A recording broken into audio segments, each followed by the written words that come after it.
Okay, Rabbi say today, Be'ez Hashem, I would like to start a very interesting, very Nogeya Sugya. It is a little bit complicated, I will admit. It's a little bit complicated. But you know something, this is a Sugya that all of us need to know. It's a Sugya that many people don't really understand, the intricate details of it. And it's a Sugya that's very, very Nogeya. Very, very Nogeya. And it comes in two forms. Today we're going to start with the Sugya, but the way I'm going to get to the direction, what I'm going to get to is as follows. I want to talk about two halachas. Halacha number one is, does Mezonos bread exist? Does it exist? Is it real? Is it a real thing? Is it a made up thing? Does it actually exist? Is it actually la halacha? Or is it some cheap way of getting out of benching or anything it may be? That's number one. And number two, let's finally get to it. What bracha do you make on pizza? Right? Everyone comes out with all sorts of theories. I heard this, one slice, two slices, America, Eretz Yisrael, all different types of sugyas. It's a little bit of a complicated sugya, I will admit. But it's a sugya that if you go through properly, you'll learn very interesting things. It's negeya to what bracha you make on rogalach. It's negeya if your wife makes challah and she wants to use some of the dough for whatever it could be, different types of pastries and some of it for challah. There's lots of different shaylas that could be negeya. And I don't think anyone here has really gone through the sugya properly, and it's good to, at least one time. Melech, you with us? Melech, you with us? To go through the sugya. Yes? Okay, gewaldig. Okay, you did where are you? Oh, gewaldig. Baruch Hashem. Welcome back, Jed. Okay, Baruch Hashem. They always come back. Baruch Hashem. Okay, so first of all, I'll start with a Maisa. There was a Maisa in America. It was a number of years ago, obviously. What's that? US of A, right? In the US of A. And the Maisa goes, there was a small chasana, not so many people.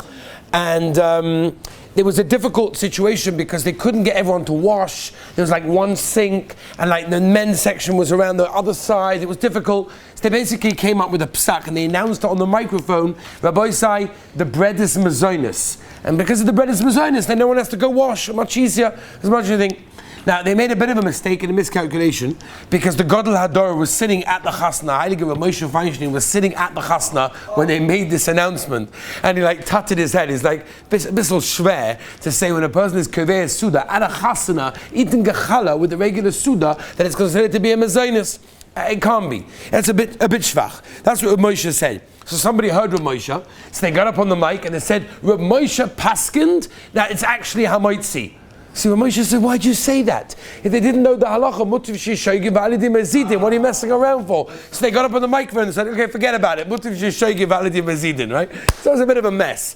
It's a big shayla, Mezonos bread. It really is. I remember, this is going back many years ago, and I was once at I don't know what it was, some kind of event, and they were serving big, huge challahs, and they called it Mezonos. So I said to the mashgiach, I said, seriously, this is Mezonos? He says to me like this. Rabbi said, Meister Shoya. He says to me like this. Shh.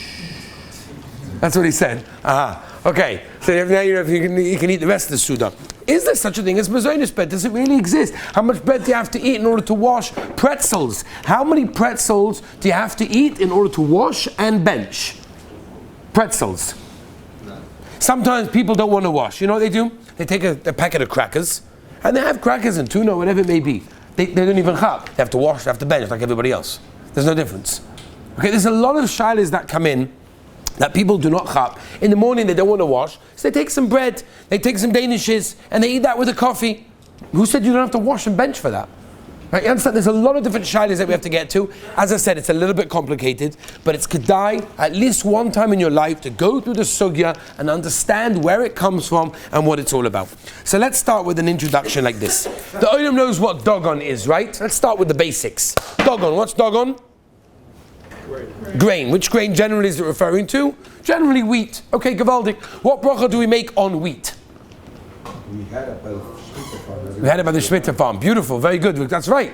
When we went to Moshav, Azaria. Very good. No, what bracha did we make on the wheat? The oil make wheat, right? So what bracha did we make? Huh? Shahakal. Very good. Make a shahakal on it, right? Okay, good. So you take grain, one second, take it as it is, you make a shahakal on it. You grind it up, and you put it into a dough with water, with oil, eggs, whatever it is, smushed up, now it's a dough. What bracha is it? Thank you. Shahakal still. Okay? It's a shahakal, you grind it up and put it into a dough. It's a regular shahakal. Okay, so far we've got two situations. You take grain, you take wheat. It's a shahakal when it's in its pure form. It's also shahakal when it's into a dough, even though it's ground into flour. If you toast it, so you put it in the oven, and you roast it up, what din does it have now?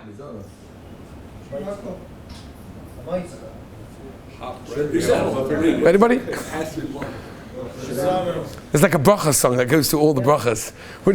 No, because these are basics. I'm asking the oilam over here, basic shailas. What bracha do you make on wheat that's ground and roasted? Hadoma. It comes on the ground. Boirei pri hadoma. It comes on the ground like a cucumber. What's the difference between a piece of grain and a cucumber? So when it's in its regular raw form, it's not edible. So no one eats it. Make a shahakal, like an onion. What about you make an onion roll? Okay, well, it's a different shayla. Maybe we'll talk about it a different time. Right? Are you so for the oilam with me? Gabaldik. What's that, Livy? These are actually the basics? These are basics, yeah. These are second grade stuff. Come on, seriously. Everybody knows this. Okay. Well, I know that's toasted.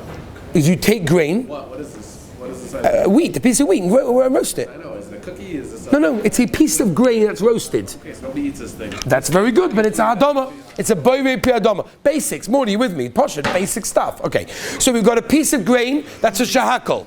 We've got a piece of grain that's ground up into a dough, that's also shahakal. We've got a piece of grain that's either whole or roasted, but it's roasted up into like in an oven, whatever. That's going to be a hadoma. All of a sudden, if you take the grain and you cook it up with water or something similar, you cut up into a tavshel. Now it's a everyone's scared. Everyone's scared. Hold on a minute. I'm not going to answer this one. This is a mezonos. Okay, that's easy. If you make it now into a dough and bake it in the oven, what is it?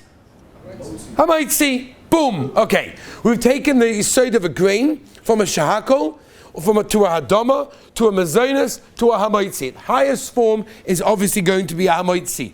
Okay? Now I want to ask the oilam a shayla. Mid da'oraisa, min haTorah. There is absolutely no difference between a chocolate rogalach and a piece of challah and a piece of bread. There's no difference. Why? Because both of them come from a grain. And if you take a grain and you grind it up and you make it into a dough and you put it into the oven, all of you said it's hamaitzi. That's obvious, right? Because once it's a bread, once it's baked up, ground up and baked up, so it's considered to be hamaitzi. That means mid'oraisa, there is no nafkamina between a piece of chocolate cake and a piece of challah. They're both considered to be a din of pas. Okay, Rabbi said this hakdama, by the way, is very important before we even get to the sugya of Mezonos bread and pizza and everything else. We have to understand where this is all coming from. Okay? One of the biggest rayas. Listen to this raya again. I don't know how many people over here know this. What would be the din if a person eats a tremendous amount of chocolate cake, a huge amount of chocolate cake? Imam, she's stuffed now, like he ate lunch, like he ate supper. Beautiful, he's stuffed. He has to bench, right? He doesn't remember if he benched. I don't remember, right? I don't remember if he benched. Does he have to bench again? Al safik, mishibrohol safik deraisa lachom. You have to bench again. Why? It's a deraisa. You have to bench. It's like eating bread. It's like eating a piece of challah. There's no nafkamina. That's one of the biggest rayas that there's no nafkamina between a piece of chocolate cake, a rogalach, a Danish, a cookie, a pretzel, and a piece of challah. But most of us grew up saying, no. Challah and bread, that's hamaitzi.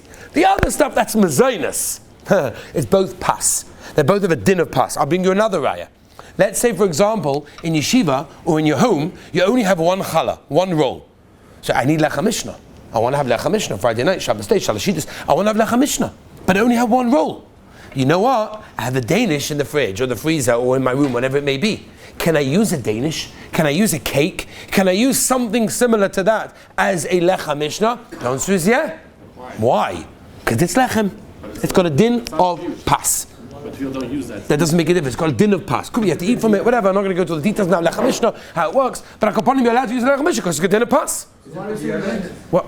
Well, no, why is it b'diavad? I mean, of course, it's better to have pas mamish gobble, but lemaisa it works. It's called lechem mishnah. Lechem mishnah. What? Oh, very good. Rafal, you're already a step ahead of the oilam. Why do we say mezonos on it? That's a good kasha. Okay, so Rabbi say, only as an introduction for today, And again, this is a very interesting shaila. These are shailas at Nageya. I assume everybody here eats pizza. I assume. I remember I was once by Hagoyin HaGodol Rabbi Zul Orbach's house. When Hagoyin HaGodol Rabbi Zul Orbach was talking about the sugya of pizza.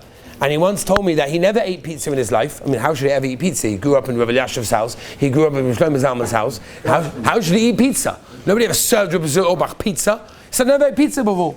He says, somebody came to him once with a whole sefer. They were writing about what bracha I make on pizza. He said, they had to describe to me what is pizza. I did the same thing with him once with sushi. He didn't know what sushi was. How should he know what sushi is? Rabbi Zul Orbach knows what sushi is.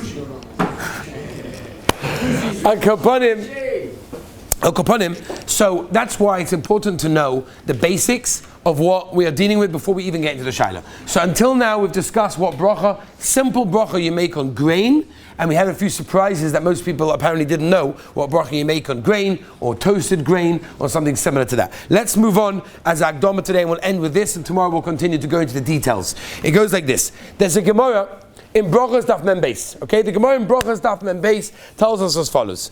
The Gemara tells us that Rav Huna ate 3 loaves of pas haba bekisnin. That's what the Gemara says. And the Gemara continues to tell us that he didn't bench afterwards.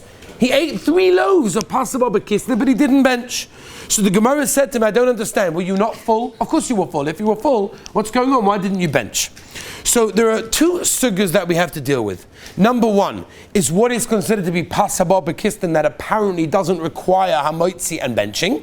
And number 2, what is the shir kaviyah suda that will require washing and benching even on pas haba bekisnin. That means if you eat enough crackers and enough pretzels, enough rogalach, enough danishes, then according to everyone, you're going to have to wash and bench. And therefore, when it comes to the sugya pizza, people that come along and say, oh, I only eat this, I know it's only a snack or whatever it may be, could be that there's no makar or there's no heter for that.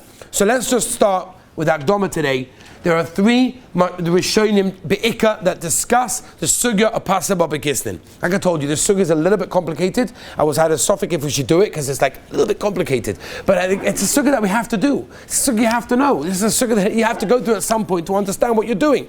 So start number 1 like this. Rabbeinu Hananel holds pas haba bekisnin, and again, this means that it's taken out of hamoitzi. It's not a hamoitzi, and now it's a mezonos, and therefore be'etzem you don't have to bench unless you have the amount that we'll say Be'ez Hashem soon. Okay? So Rabbeinu Hananel says, pas haba bekisnin means there's a kiss. A kiss is a pocket. That means there is a pocket filled with something sweet. That's Rabbeinu Hananel's shita. Shita number 2, Rashi and the Rambam, they hold that it's kneaded with something sweet. That means within the dough, when you make the dough, the ingredients of the dough is something sweet. That's according to Rashi and the Rambam. And then you've got the Rosh and Rabbeinu Yonah that hold it's dry and crumbly, right? Almost like a pretzel.